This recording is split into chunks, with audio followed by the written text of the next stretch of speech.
көздөп көчмө жыйындарды уюштуруу биз талап кылганбыз ушуну. Керекпи?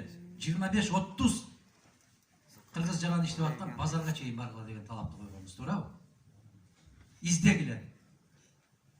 Элдин эсебин алгыла. Мына ошону көчмө жыйындарды уюштуруп, маалыматтандырууну ар кандай формаларын, мунун ичинде жолугушууларды өткөрүү. Кечеги жолугушуусу ошо биринчи жолугушуу деп эсептейли. Электрондук маалымат таратуу, социалдык тармактардын түрдүү платформаларын колдонуу жолдору аркылуу шайлоочулардын санынын өсүшүнө багытталган тиешелүү иш-чараларды жүргүзүү тапшырмалары берилди дейт. Мындан дагы сырткары Тышкы иштер министрлигинин демилгеси менен дейт. Италия республикасында, Франция республикасында, Кыргыз республикасынын элчиликтерин, ал эми Якутск, Иркутск, Южно-Сахалинск жана Сургут шаарларында Кыргыз республикасынын Россия Федерациясындагы элчилигинин кеңселерин уюштуруу боюнча маселелер иштелип чыккан дейт. Мына урматтуу агайлар, эжекелер, карындаштар, инелер, монол мен макул эмесмин деген кыймылдын биринчи түшүмү ушул. Менин укугум бар. Менин укугум бар деген кыймылдын алгачкы түшүмү ушул. Макулсуздарбы? Муну парламентте отурган бир да партия көтөргөн эмес. Парламентте жок, парламентке киргизбей койгон бүтүн Кыргызстан партиясынын 5 жылдан бери, керекпи 10 жылдан бери какшап келаткан сөзү ушул. Демек, биз сиздер менен бирге жалгыз партия эч нерсе жасай албак эмес. Биз парламентте отурган партияга караганда парламентке киргизбей койсо дагы биз сиздердин укугуңуздарды, ар бирибиздин укугубузду кош колдоп, мына алгачкы түшүмүн колубузга албатабыз деген жыйынтык ушул. Экинчиси, мына кече жакында Кыргыз Республикасынын президентинин аппаратынан экинчи расмий жоопту алып атам. Бул жерде жазып атат. Айтып келип, баягы токтомдор боюнча өкмөт бүт баарын топтоду, консулдук эсепке алуу жана консулдук эсептен чыгаруу тартиби жөнүндө жобону бекиттик деп атат. Демек, жобонун 11 пунктун алайык, Кыргыз Республикасынын жарандары консулдук эсепке туруу үчүн өзү барбастан Кыргыз Республикасынын чет өлкөдөгү мекемелеринин расмий электрондук дарегине же ыйгарым укуктуу органдын порталына ушул пунктта каралган документтерди, бул деген түстүү сүрөттү электрондук тартипте жиберип, сканерленген түрдө жиберүүгө укуктуу дейт. Андан сырткары баарыңыздар жазып алсаңыздар болот. Шайлоо өткөрүү жана референдум боюнча Борбордук комиссиянын расмий сайтында тизме chekit.gov, chekit.kg тизме аттуу шайлоочулардын порталы жайгашкан. Мана ошого катты алып туруп, өзүңүздүн аты жөнүңүздү ошол жерден таап алсаңыз болот. Эми эч кайда баруунун кажети жок. Эч кимдин колун карап, мени каттоодон өткөрүп кой деп жалдыраштын кереги жок. Шунтасыздар, кандай жеңилдиктер. Мына расмий түрдө бул жоопту алгандан кийин ушул жерден дал бизде Москвада маселе койгонсуздар, мен эсимде ким койгонуна чейин. Кыргыз Республикасынын мыйзамы аябай каттуу бузулат деп маселе койгонбуз. Эмнеге? Мамлекеттик ишканада иштеп аткан азаматтар шайлоо комиссиясына мүчө боло албайт деген маселени койгонбуздар. Конституцияда ушундай талап. Бирок Москвада эмне болду? Жалаң элчиликте иштеген азаматтар шайлоо өткөрүштү. Туурабы? Ошол азаматтар өткөрдү. Бул жерде аксакалдардан же апалардан, эжелерден бирөөнү киргизип койгон жок да, силер дагы бизге мүчө болгула деп. Туурабы? Мына кечеки жыйында айтышыптыр. Туура, эми өзүңөр көрсөткүлө. Кимди көрсөтөсүңөр дегендей. Андан сырткары азыркы учурда Кыргыз Республикасынын шайлоо жана референдум өткөрүү боюнча Борбордук комиссиясы тарабынан Кыргыз Республикасынын шайлоо жана референдум өткөрүү боюнча шайлоо комиссиялары жөнүндө мыйзамына ылайык участкалык шайлоо комиссиялары 5 жылдык мөөнөткө шайланат деген жаңы талаптарды аткаруу үчүн Кыргыз Республикасынын аймагынан тышкары жашаган же жүргөн Кыргыз Республикасынын жарандарына шайлоочуларга ыңгайлуу шарттарды түзүү боюнча тиешелүү иш аракеттер жүргүзүлүүдө деп мага Кыргыз Республикасынын президентинин аппаратынын укуктук жактан камсыз кылуу бөлүмүнүн башчысы Абилов деген мырза расмий жоопту жиберип атат.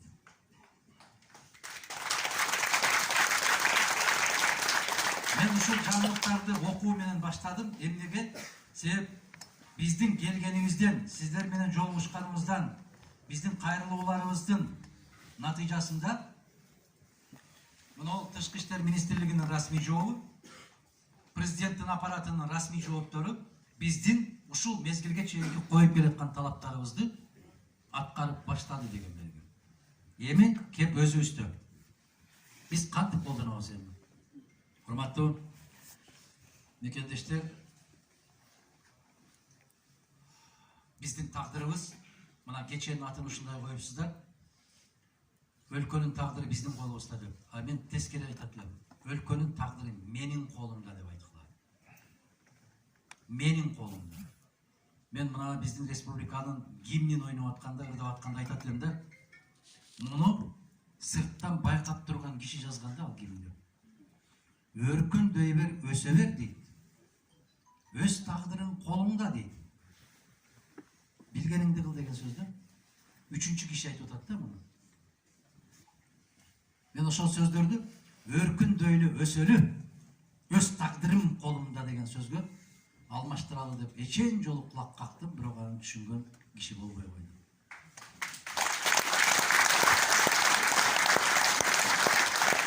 Сиздер теманы аябай сонун коюпсуздар. Өлкөнүн тагдыры биздин колубузда деп. Сиздер экинчи жагынан алганда биздин деген сөздү мага аябай жакты. Эмнеге? Себеп биз сыртта жүргөн менен өлкөмдүн тагдыры ушул жакта жүргөн биздин колубузда дегендей ураан болуп калат деген үмүт болду. Эми адаттагыдай эле бул жерде суроолорбу? Я. Эми жыл дегенде каягына жылдырабыз эми? Я. Бир кадамдан же болбосо алдына мына жерге өтүп отура аласыздарбы мына жерге?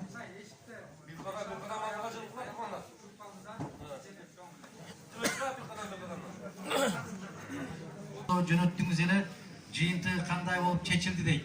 Мен жыйынтыгы чыгаар замат сиздерге жообумду берем.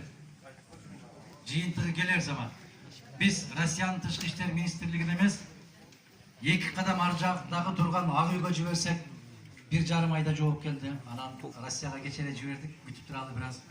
Менимче оң чечилет деген үмүттөмүн. Себеп бул демилгени мен өткөн жылы баштадык эле.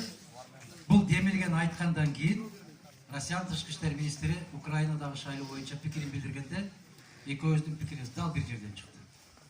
Менимче оң чечилет деген ишеним чоң. Разаков Баткен жерин алмашуу боюнча протокол мыйзамдуу деп эсептейсизби дейт.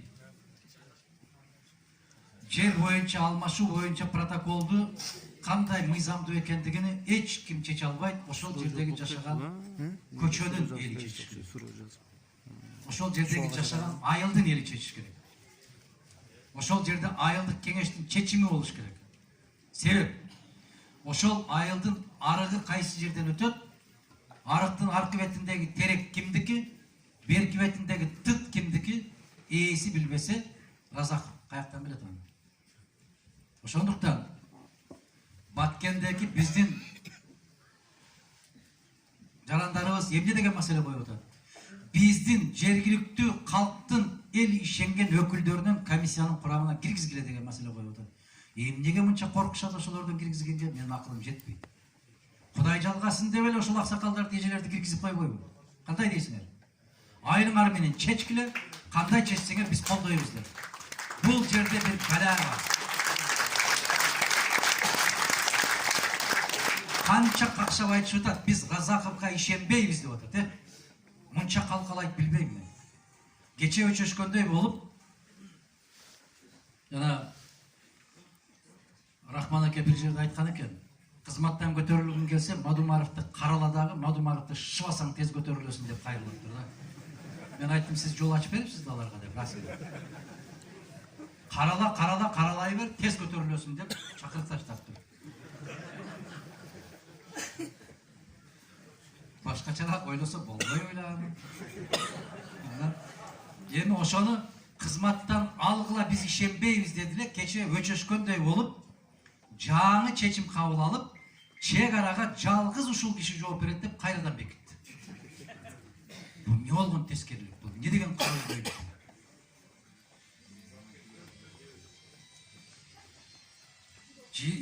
20-жылы шайлоо участкасы Москва боюнча шайлаганга болобу же өткөн шайлой албай калабызбы? Дагы да шайлай беребиз, деп Замирбек деген жазыптыр. Рахмат. Мен азыр түшүндүрүп бердим, сиздин сурооңуз келгенче Замирбек мырза. Эми электрондук каттоодон өтүп, өзүңүздү тизмеден таап, расмий түрдө талапты койгонго 100% өзүңүздүн укугуңуз бар.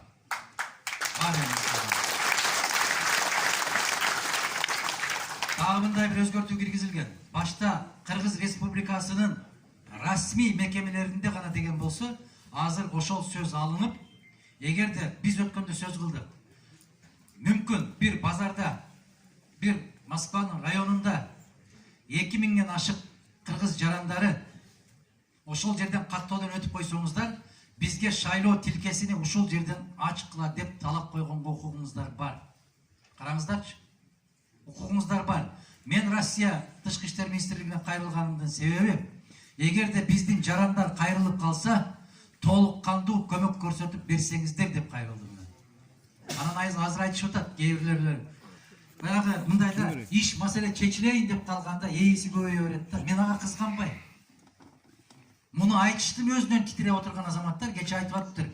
Мен демилге көтөрдүм эле. Демек, бул иш кыймылдап баштаптыр да бул тараптанчы. Баягы көчмөндөр оюндарындай да. Бишкекте эле жан баштап жатып алып өткөрүп коюшкандар, көбөйүп чыкпады. Акыры айттым, бердим мен силерге. Мунун ээси ким дейт? Ээси кылым карыткан кыргыз эли. Булакты сен чабасың, эл чабат. Кыз Кумайды сен чабасың, эл чабат. Жаа барып ата турган жаа жок, элден калган. Бул оюндардын автору биздин элибиз. Эл болбосо ал оюн болбойт. Ушинтип кутулдум акыры. Мен эле мен деп көкүрөк каккандар аябай көп чыкты. Ошол сыяктуу муну сыртта жүргөндөрдүн укугун калыбына келтирүү боюнча дагы иш аракет жакшы жүрүп баштаган экен. Бул жакшылыктын жышааны.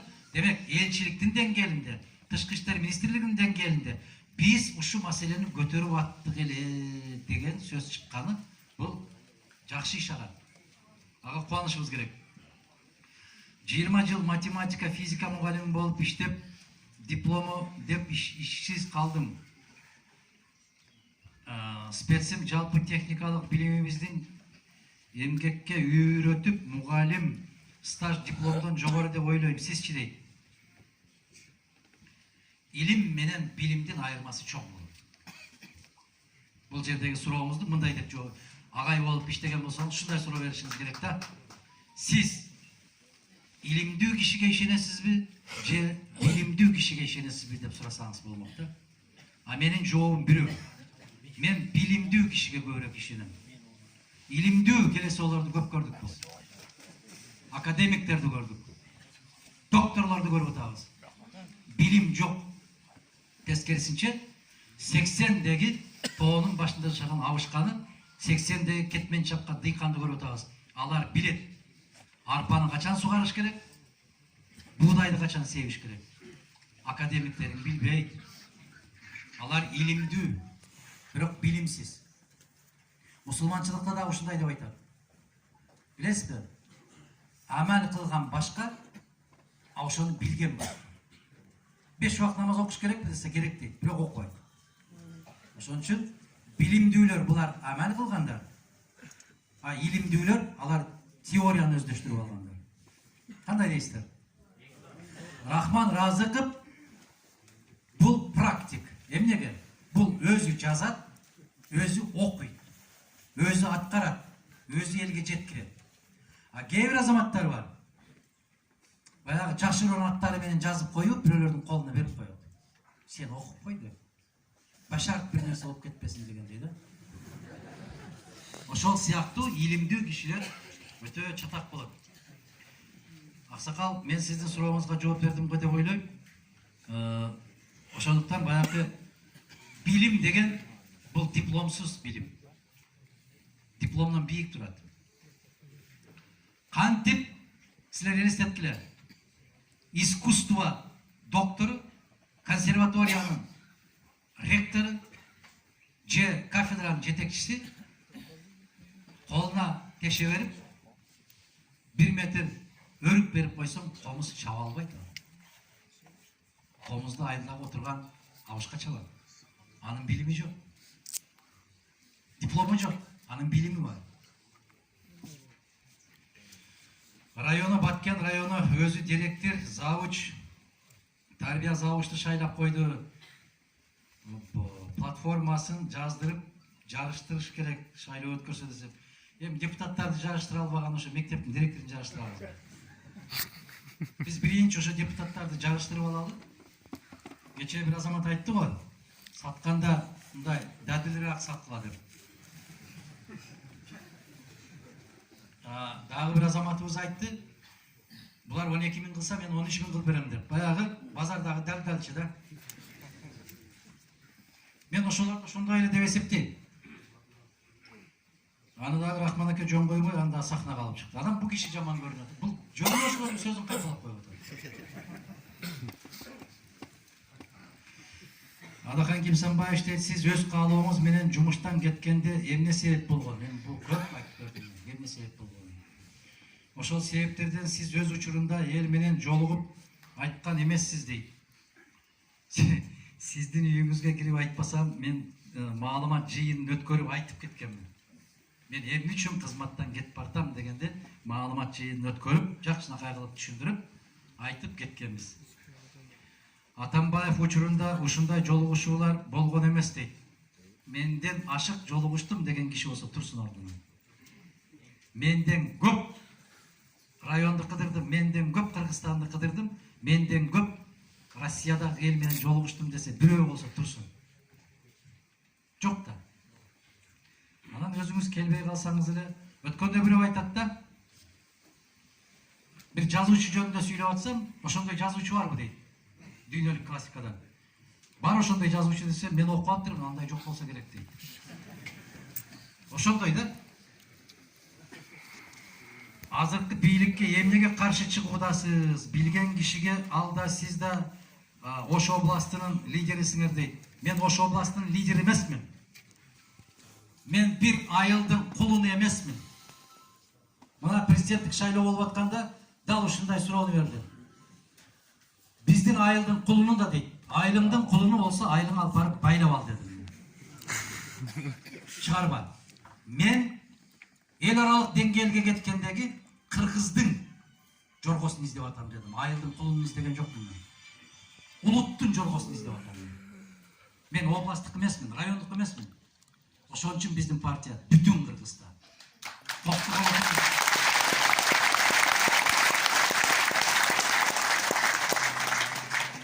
Азыркы бийликке эмнеге каршы чыгуудасыз дегенде, эгерде өткөндө айттым, азыркы бийликке сен макул болсоң деп Бишкектеги жыйында, мен макул эмесмин деген кыймылга оппозицияга чык, мен макулмун деп дедим. Мен макулмун биздин тоо таштарды жарганга. Мен макулмун ат башыны Кытайга бергенге. Мен макулмун балдарымды акча төлөп окутканга.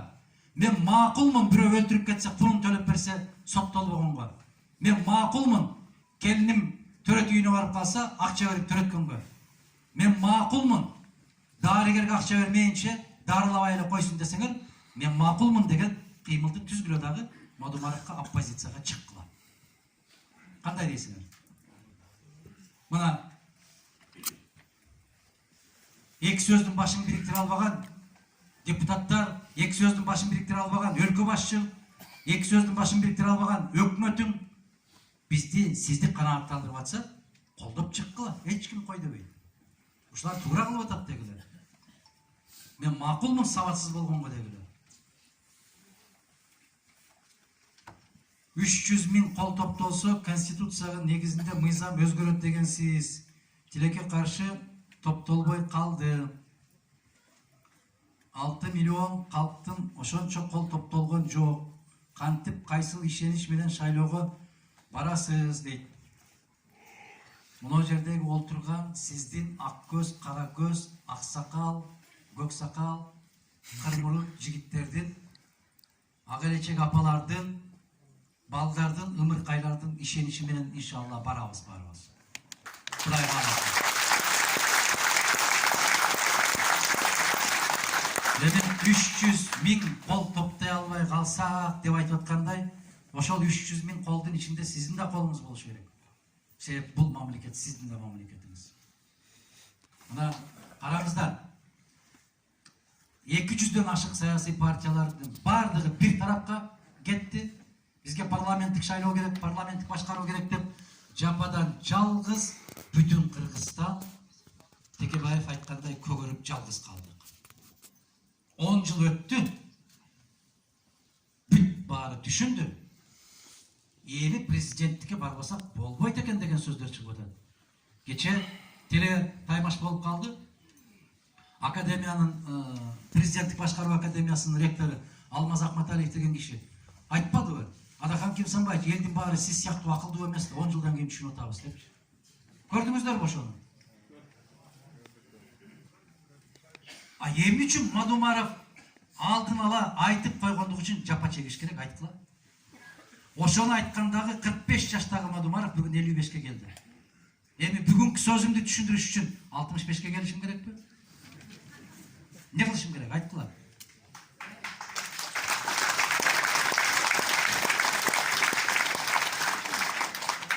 Мына баарын сатирада какшап жүрүп, мына Рахман пайгамбар жашына келип калды. Бирок бу кишини түшүнөбүз дейт экенбиз, кол чабат экенбиз. Анан бу киши кеткенден кийин эле кайрадан бири-бирибизден сурай берет экенбиз, эмне деди депчи.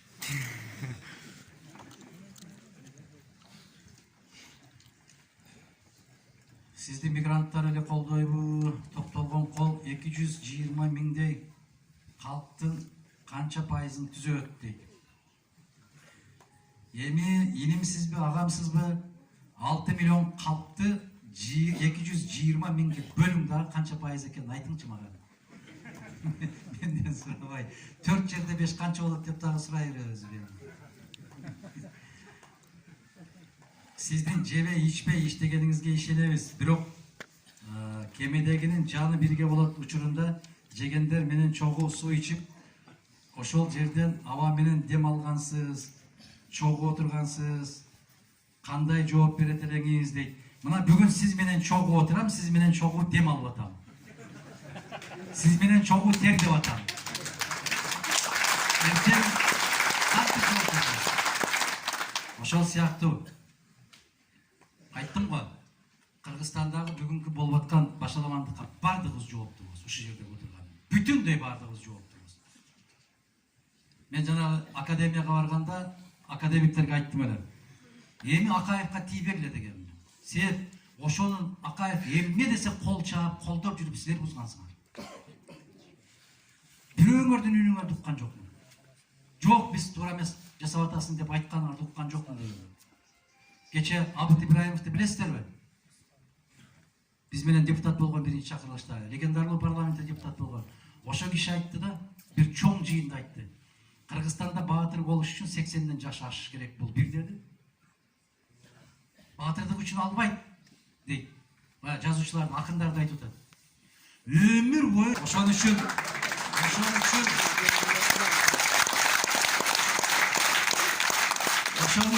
бүт бардыгы биригип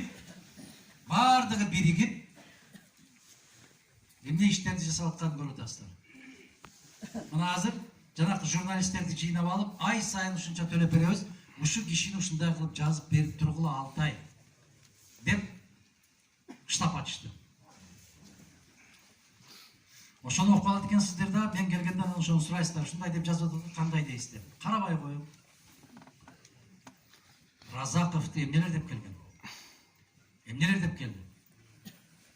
Мына улуумун жакшы билет. Атын атаганга тыюу салып келди. Жарк этип, көктө жанган жылдыз экен. Өзүнүн ордун тапты го. Сталинди караңыздар. Эмнелер гана деп келбеди Сталинди. Сталин улуу көсөм экен.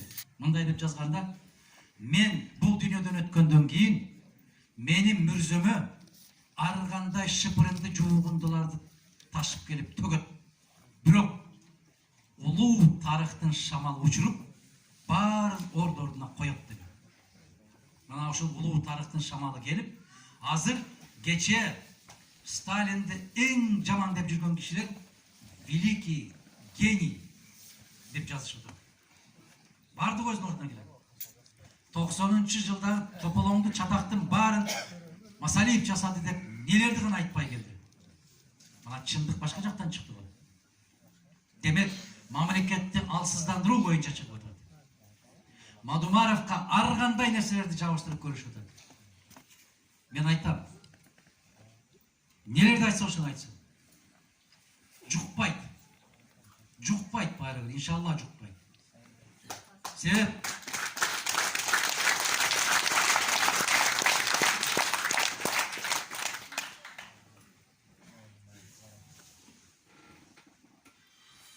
эң жакшы президент Бакиев болгон, ошол учурда сиз да иштедиңиз. Ошол киши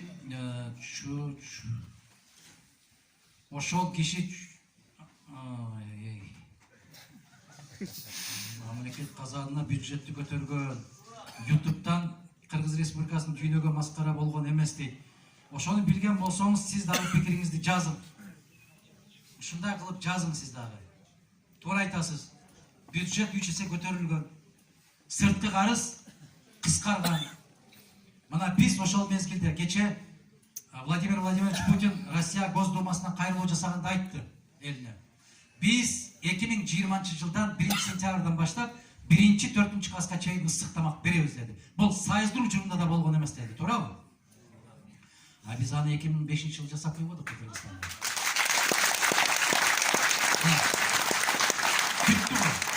Биздин кадырыбызды билиш үчүн сөз бөтөн жактан бирип айтыш керек. Саламатсызбы дейт Рахман Разыков байке, мен мигранттарга арнап мен сизге экен.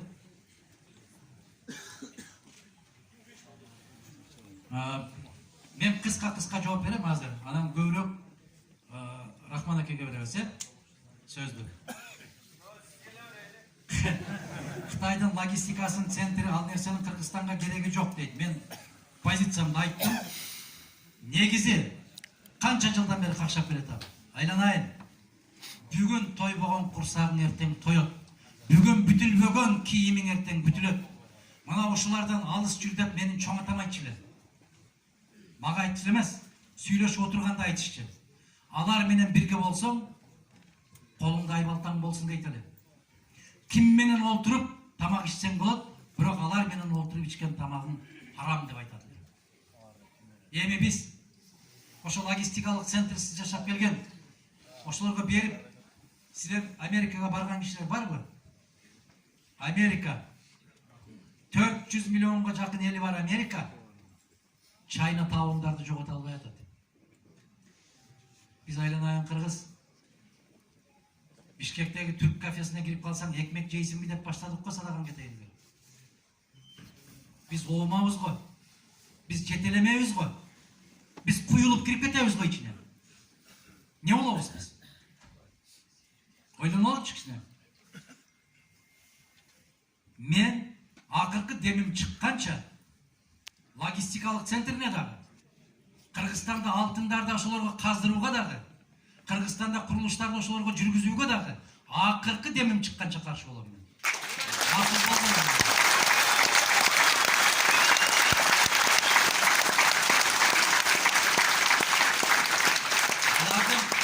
Алардын коркунучун биз сезбей атабыз айланайында. Биз бул жака келип алып, биз сезбей атасыздар ал жакта. Кандай коркунучтар турганын билбей атасыздар.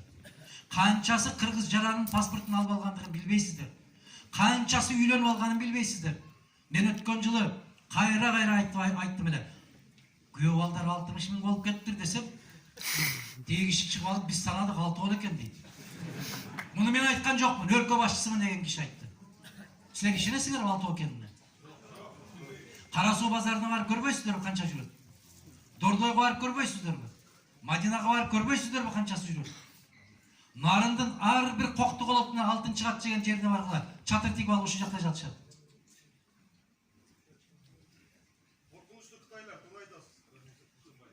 Бул жака келип алып биз көргөзөм бир нерсе болсун дегенде болуп ал чатак. Мен дагы бир жолу айтам мен балдардын келечегин ойлойм. Небери чеберелердин келечегин ойлойм. Чатак. Дүнүйө жүзү солкулдап атат алардан. Дүнүйө жүзү. Биз 4 күндөн кийин көрүнгөн ырдырдап кете бере турган туруксузураак мүнөзүбүз бар. Мен өтө корком бул жагдайда. Мына бул киши дагы ал жакта барып иштеп келип, телефон чалып алып мага нихау дейт. Ана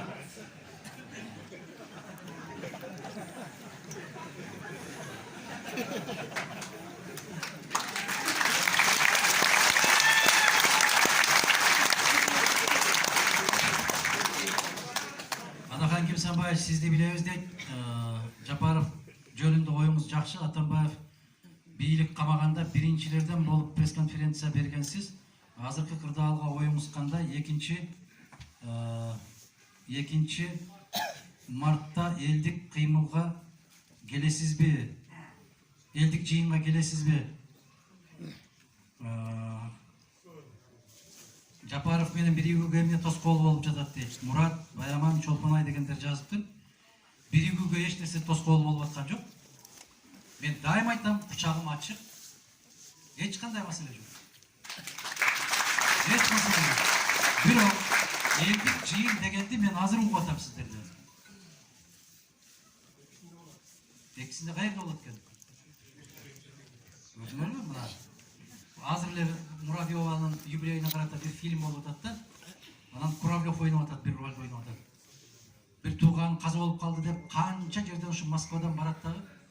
Мен уктум, силер укпайсыңар десе, ты же в Москве десе, да, мен Москвада туруп угуп атпайм десе, Москва же это столица деп атпайм.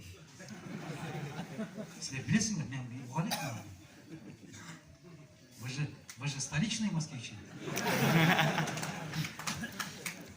Биз кандай жыйын болбосун, эгерде жеке кишинин керт башынын кызыкчылыгы болбосо, жеке бир кандайдыр өрөөндүн, коктуголоттун кызыкчылыгы болбосо, кайсы бир уруунун кыргыздардын түбүнө жете турган ушул болуп калды. Аксакал, эл акындары, эл жазуучулары, академиктери өзлөрүнүн урууларынын курултайларын өткөрүп атканда көрүп ушунчалык каның какшайсың.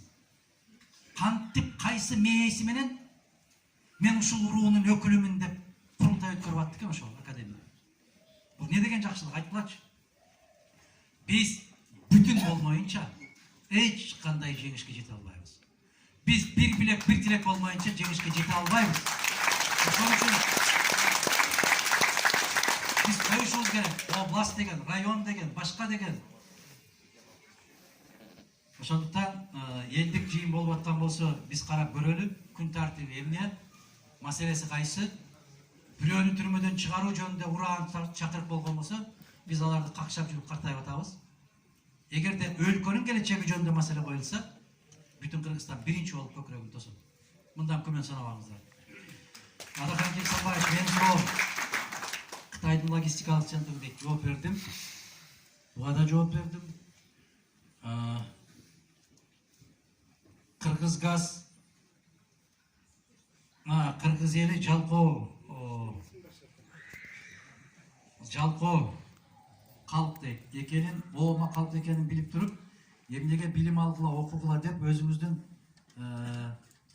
өзүңүздү бийикке көтөргөндү сүйөсүз, оппайдан айнымай. Сиздин устатыңыз Масалиев болгон деп өзүңүз айтасыз. Сиздин шакиртиңиз барбы дейт. Мына ошол жерде кайдыгер эмес жаш жигиттердин, кыздардын бүтүндөй бүт бардыгы менин шакиртим. Эгерде менин сөзүмдөн бир сөздү кулакка илип, жүрөгүнө сактап калса, ошолордун баары шакиртим. Шакиртти издебейт. Шакирт устатты өзү таап келет. Имам Бухари ушунча дүйнөнү дүңгүрөтүп, ушундай акылман болуп, өзүнүн жерине келгенче элдин бүт баары бутун жерге көтөрүп жүрүшкөн. Ар мамлекеттен, Гераттан, Ирактан, Бабилден келгенче Бухарада. Өзүнүн жерине келгенде чабарман келет дагы, мен эмирден, Бухар эмиринен келдим дейт. Кош, бизге буйрук берилди, Бухардын эмирин сарайга барып окутуп билим беришиңиз керек дейт. Имам Бухари эмне деп жооп берди билесиздерби? Илим кишини издеп барбайт деди. Киши илимди издеп келет деди.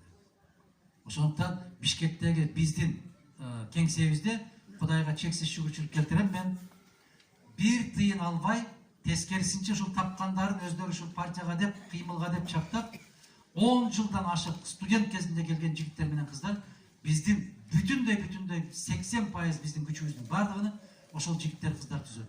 Ошолордун бардыгы иншалла менин шакирттерим. Рахмат. Элдин билимине жараша сүйлөгөнгө, түшүндүрүүгө мүмкүнбү дейт?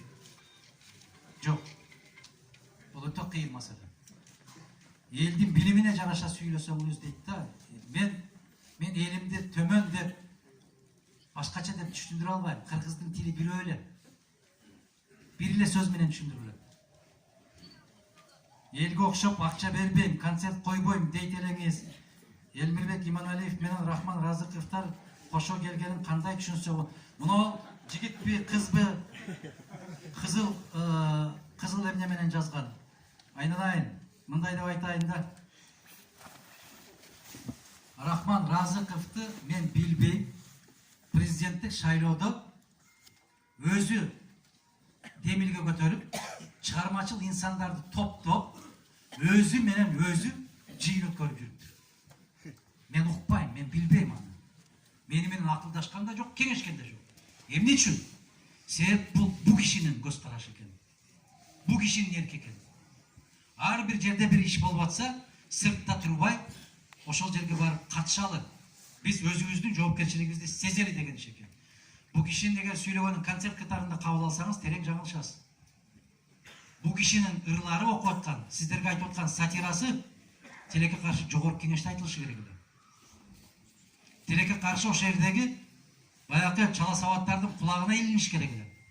Жок. Келип сиздерге окуп берип атат. Эмне үчүн? Түшүнсүн деп. Ойлонсун деп. Мен ошол китебин чыккандан кийин окуп көрүп, баягы өзү айткандай бул кишинин сатираларын окуп көрүп, угуп, позициясын карап, акыры өзүнө айттым мен телефон чалып. Ушул нерселерди трибунадан айтсаңыз укмуш болмок деп. Кандай дейсиңер?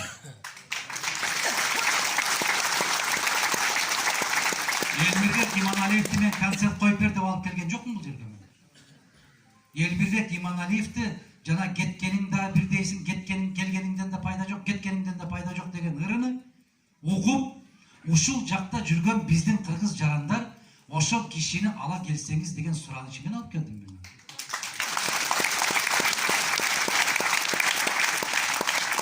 Ар ким өзүнө жараша түшүнөт экен да. Мен мисалы Рахман Разыков окшогон, Элмирбек Иманалиев окшогон кишилер мени коштоп жүргөн болсо, менин төбөм көккө жетет. Мен кубанам.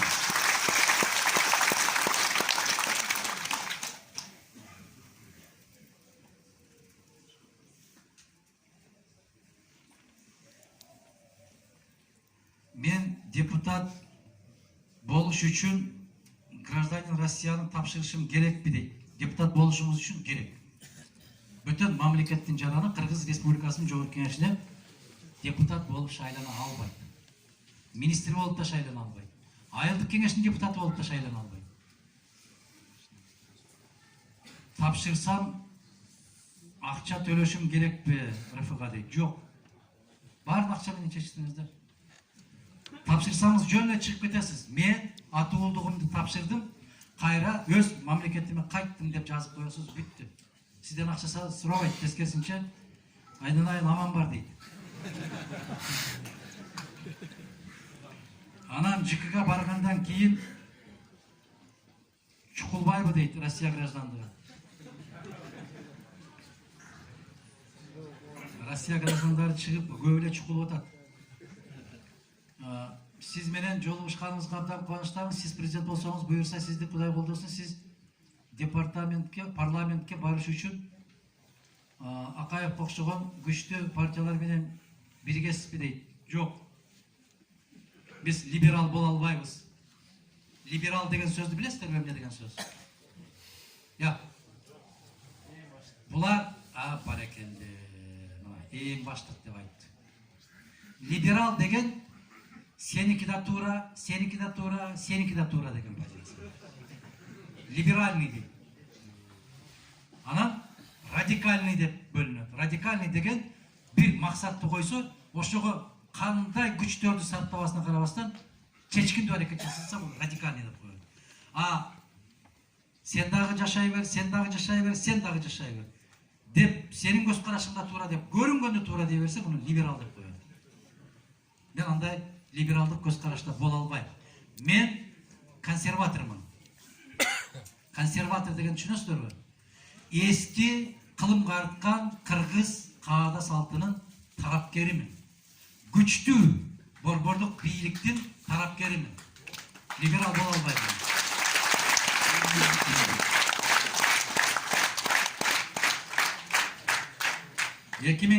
Баткендеги 275 метр жерге сизден мурун Танаев кол койгон экен, ошону билесизби дейт.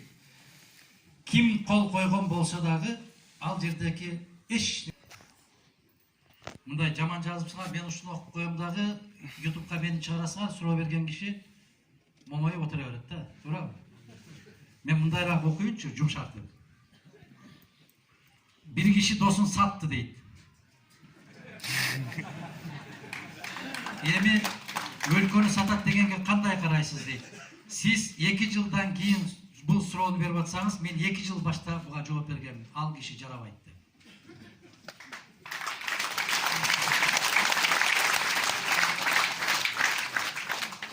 Рахман Разыков парламентке сиз менен бирге барса, үнү каттуураак угулат эле, адилеттүү киши, Кыргызстанга керек инсан дейт. Рахмат.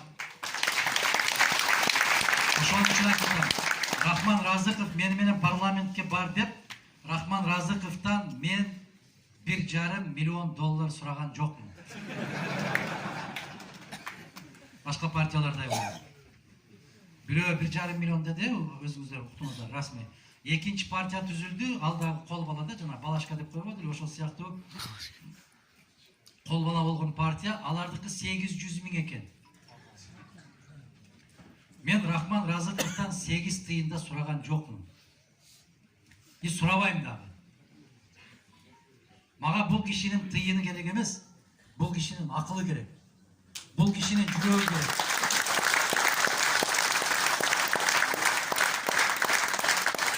Рахмат.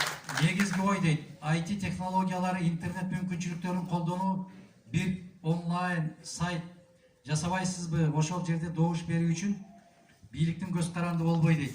Мен көз каранды эмесмин эч кимден. Сайт ачабызбы, ачпайбызбы, андан эч нерсе өзгөрбөйт. Биз баягы ФБК кандай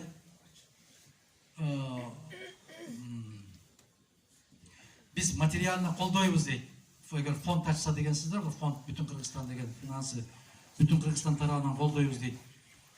Баяман уулу деген жазыптыр. Эгерде колдой турган болсоңуздар, колуңуздардан келген жардамды беребиз деген кайдыгер эмеспиз десеңиздер, мына ушул жерде жүргөн мына Мирлан деген жигит жүрөт. Мына жерде азыр көрдүм эле Оразайым деген кыз жүрөт. Муну карындашыбызды көрүп калабыз экрандан. Кайдыгер эмес инсандар бар да ушул жерде, уютку болуп аткандар бар да. Ошолорго кайрылыңыздар. Кандай кылабыз деп. Мен сизди ушул күнгө чейин телевидениеден гана көрүп жүргөнмүн, насип кылып жаныңыздан көрүп жатам. Сизге оомат, сизге ишенебиз. Аллахым насип. Рахмат. Тилегиңизге жетсин дейт. Рахмат. Сизге дагы оомат. Адахан Кимсанбаевич, биринчиден кош келипсиз Москва жергесине. СДПК партиясынан башка бир партияга өткөн саясий өтө жаман сөз менен жазыпсыз. Депутаттарга өтпөө жөнүндө мыйзам иштеп чыкса болобу? Турдубаев Замирбек дейт. Эгерде бул деген сөз мындай да, адамдын өзүнөн көз каранды, пенденин өзүнөн көз каранды, арак ичүүгө тыюу салынат деген мыйзамды жазып коюш менен ичилбей коюш мүмкүн эмес да. Тамеки тартууга тыюу салынат деген мыйзам жазгандан не пайда? Бишкекте түкүрүүгө болбойт дедилер, какыргандар какырып, түкүргөндөр түкүрүп, билгендей эле болду. көріп атасыздар. Ошон үчүн мыйзамга караганда ыйман бийик болуш керек деп айтам. Ыйман. Ошондо болот. Бизде илгери биздин бала кезибизде аксакалдарды сыйлаш керек, автобуска кирип калса эжекей апайларга орун бошотуш керек деген мыйзам жок эле. Бирок отурганыңда өзүңдөн 2 жаш улуу киши чыкса дагы ордуңдан тура калат элем. Бул мыйзамда жок эле. Агай менен эжекелер келатканда аттан түшүп же велосипедиңди токтотуп алып анан учураш деген мыйзам жок эле. Биз түшүп токтотуп анан учурашат элек. Өзүңдөн чоңго кайшы айтпа деген мыйзам жок эле. Биз кайшы айтмак турсун, тааныбаган эле киши сени сөгүп атса, жер карап турат элек. Демек туура эмес кылыптырмын деп. Ошон үчүн бардык нерсе тарбиядан. Кытайлардан кантип карызды кутулабыз, Кытайга кул болгум келбейт. Аларга прописка бербегилечи дейт. Туура айтасыз. Агай, сиз менен жүз көрүшүп турганыма кубанычтамын. Менин суроом төмөндөгүчө, кыргыз жарандык паспортуна Улуттуу деген жерин кантип кайрадан киргизсе болот? Анын үчүн Рахман Разыков айткандай, Токойдогу сессия өткөрбөй, Ак үйдө сессия өтө турган, ошону өткөрө турган азаматтар барыш керек ал жерге. Мен биринчи ушул бале чыкканда өзүмдүн позициямды айтканмын. Акыры итке дагы ит деп паспорт берип атат го. Туура? Итке мал деп берип аткан жок да. Жылкынын паспорту бар азыр сатам дей турган болсом. Жалгыз биздин жарандардыкы бар. Мунун түбү ошол мезгилдеки сүйлөгөн сөздөрүмдү карап көрүңүздөр, YouTube'да бар. Мен айттым, мунун түбү эмнеге жасалып атат? Өтө куу жасалып атат. Кытайдык жарандарга паспорт бериш үчүн жасалып атат. Себеп аларга Улуттуу деген жерди алып салса, жеңил болуп калат.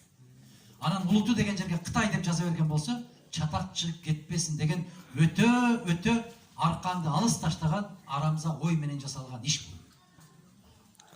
Мына азыр Америка 4 Африка өлкөсүнүн ичине 5-чи кылып Кыргызстанды кошуп койду. Бизге виза берилбейт деп кыргыздарга. Эмнеге? Себеп кайсы мамлекетте, кайсы өлкөдө кылмыш башталса, кылмышкерди кармаса, кыргыздын паспорту менен чыгып атат. Силер туруксузсуңар деп атат. Силерде коопсуздукка мындай бир кепилдик жок деп атат. Паспортуңарды каалаган киши алат экен дейт. Көрүп атасыздарбы? Өткөндө чоң жыйында ушундай болуп атса, не деди? Аксакалыңар? Мен айттым, эми андай кылбайт деп койду. Көрдүңөрбү ошону? Рахмат айтып көрдүңүзбү? Ишенесиңерби Рахмат? Мен айттым, андай кылбайт эми дейт экинчи.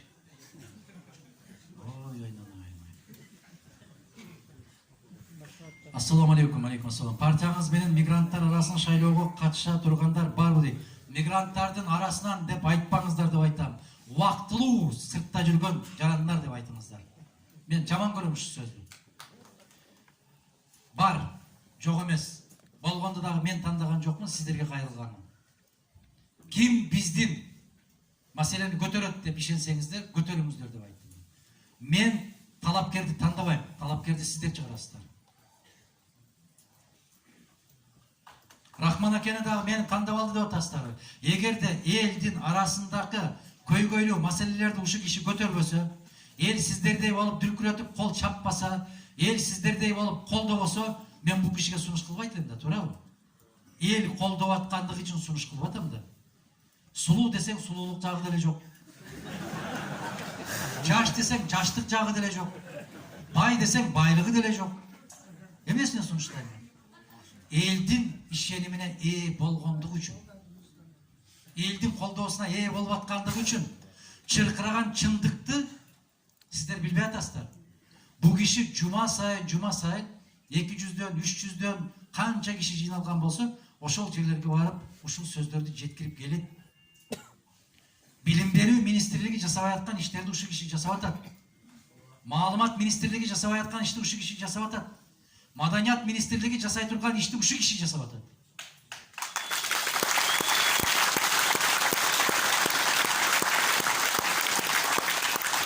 Рахмат. Араڭыздарда барбы дейт, ким дейт, активдүү жаштардан кимдерди айта аласыз? Же жалаң эле улуу муунбу дейт. Жаштардын бардыгыны келиңиздер деп атам. Биз жападан жалгыз партия, акча менен барбаган партия, биз жалгызбыз.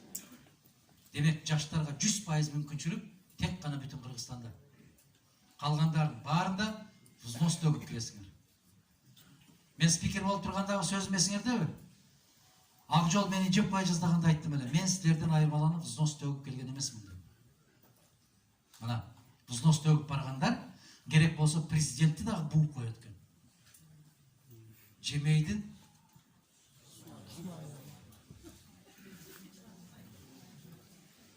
алмайдын бермеyi бар. Ар нерсе бекер болду. Ар нерсенин артында сөзсүз арты бар. Ошондуктан акча төлөп алып кирип, мен алдыма келип алып, эмне болду? Дей турган кишилердин мага кереги жок.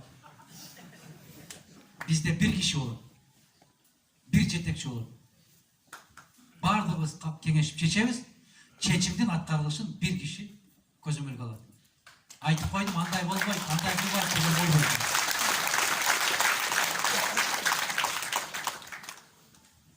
Эшикке чыгарып кирип, кайра башка эшиктен киргизип албайт.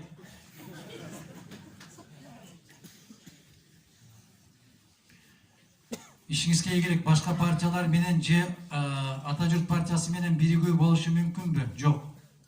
Мен кесе айтам. Жок. Себеп?